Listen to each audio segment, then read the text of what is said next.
तिने केलेल्या जेवणाचं आपण थोडंसं कौतुक केलं तर तिला आनंद होतो। ते जेवण आपण आनंदाने खातो हे बघून तिला आनंद होतो। अशात जर आपण तिचं थोडंसं कौतुक केलं तर त्यात काय चुकीचं आहे सांग मला।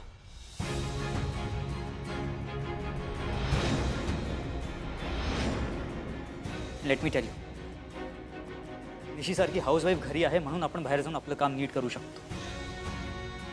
आता तू मला सांग, तुला तेच काम दिवसेंदिवस वर्षानुवर्ष करता येईल, तेही विदाऊट कंप्लेनिंग, तक्रार न करता? अगं एक पास्ता करून दमली आहेस तू, पास्ता। आणि आता विचार कर, त्या दिवशी निशीने सगळ्यांसाठी जेवण केलं होतं, ती ते जेवण ऑल द वे ऑफिस पर्यंत घेऊन आली होती, तरी सुद्धा तिच्या चेहऱ्यावरचा आनंद 1% सुद्धा कमी झाला नव्हता। सही कह रहा है नीरज, आज से हम सब होम मेकर्स की रिस्पेक्ट करेंगे।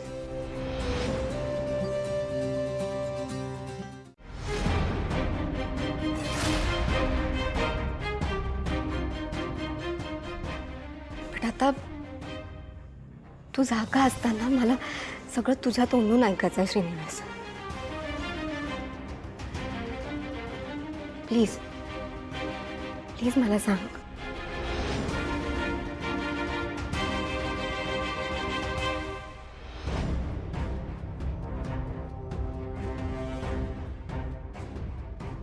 एवढं रूढ व्हायची काहीच गरज नव्हती त्याला। बघितलंस ना नीरज किती बदललाय ते। निकी, नीरजला ना हाऊसवाईफ बद्दल खूप रिस्पेक्ट आहे, सगळं ठीक आहे, आणि तो रिस्पेक्ट सगळ्यांना असायलाही हवा। पण म्हणून त्याने तुला तिच्या जोडीला जाऊन नेऊन बसवतो, मला ते अजिबात आवडलेलं नाहीये। हे बघ निकिता, तू खूप शिकलेली आहेस, MBA केलंस तू, स्वतःच्या हुशारीने स्वतःच्या हिमतीने तू तुझा बिझनेस सांभाळते। तो तुला एका साध्या गावच्या मुलीबरोबर जाऊन कंपेअर करतो। बरं करतो ते करतो, तुला तिच्या जोडीला जाऊन बसवतो, त्याचं कारण म्हणजे तो तिच्या लेवलला जाऊन बसलाय। नाती आहे ना आपल्याच लेवलच्या असलेल्या माणसांशी जोडावीत, हे जे म्हणतात ना ते काही चुकीचं नाही। नीरजसाठी निशी ही कधीच राईट चॉईस नव्हती आणि असूच शकत नाही। पण ही गोष्ट त्याला आपण लक्षात आणून द्यायला हवी ना। वेळीच त्याचा अप्रोच बदलला नाही ना तर आपण सगळ्यांना ह्याचा त्रास होऊ शकतो।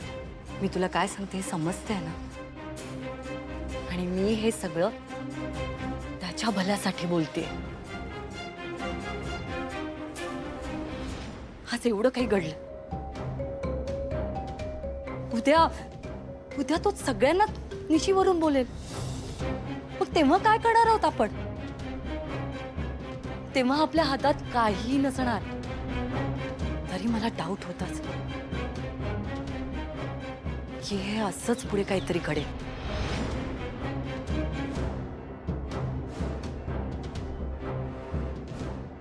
आणि ते घडताना पाहते। श्रीनिवास,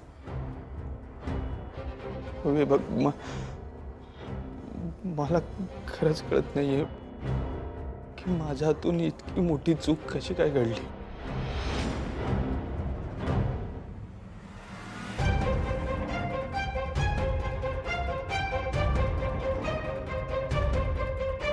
अरू, इथे काय करतेस तू? मावशीने मला घरात नाही घेतलं। हे बघ, इथे समोरच हॉटेल आहे, आपण रात्री इथे थांबू आणि सकाळीच लवकरची गाडी पकडून निघूया।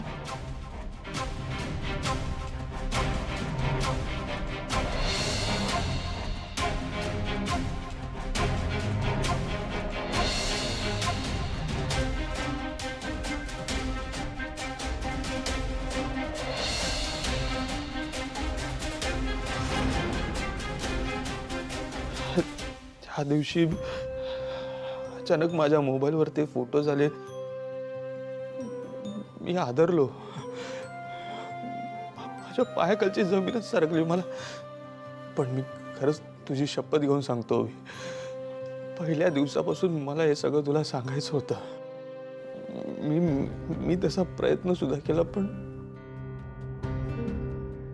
माझी हिंमत नाही झाली. पण श्रीनिवास, तू मला जे काही सांगतोयस त्यावर माझा अजिबात विश्वास बसत नाही. ओवी, श्रीनिवास, मी तुला तुझ्यापेक्षा जास्त ओळखते. आय नो तू असं स्वप्नातही नाही करू शकणार. नक्की काहीतरी गडबड आहे. ओवी, पण हेच घडलंय. ते कसं घडलं मला नाही माहित. मला तर काही आठवत सुद्धा नाहीये. आणि हे एवढं सगळं होऊन सुद्धा ती बिचारी चालू मला म्हणत होती की आपण हे सगळं विसरून जाऊ. तुझ्या ओवीवर प्रेम आहे, तू तिच्याशी लग्न कर. तिला या सगळ्याची शिक्षा का द्यायची? ओवी, आता तूच मला सांग, माझ्याकडून एवढी मोठी चूक घडली तर त्याची जबाबदारी नको का घ्यायला? ओवी, मला ना कोणावर अन्याय नाही करायचा. ओवी, मला माहिती आहे मी तुझी आणि चारूची दोघींची फसवणूक केली. पण जर का मी चारूशी लग्न नाही केलं तर काय करेल ती? तिने जर खरंच स्वतःच्या जीवाचं काहीतरी बरं वाईट करून घेतलं ना, आणि म्हणून मी हा निर्णय घेतला. आता मला सांगतो, हे सगळं ऐकल्यानंतर तू आताही माझ्या बाजूने आहेस का तिरस्कार करतेस माझा?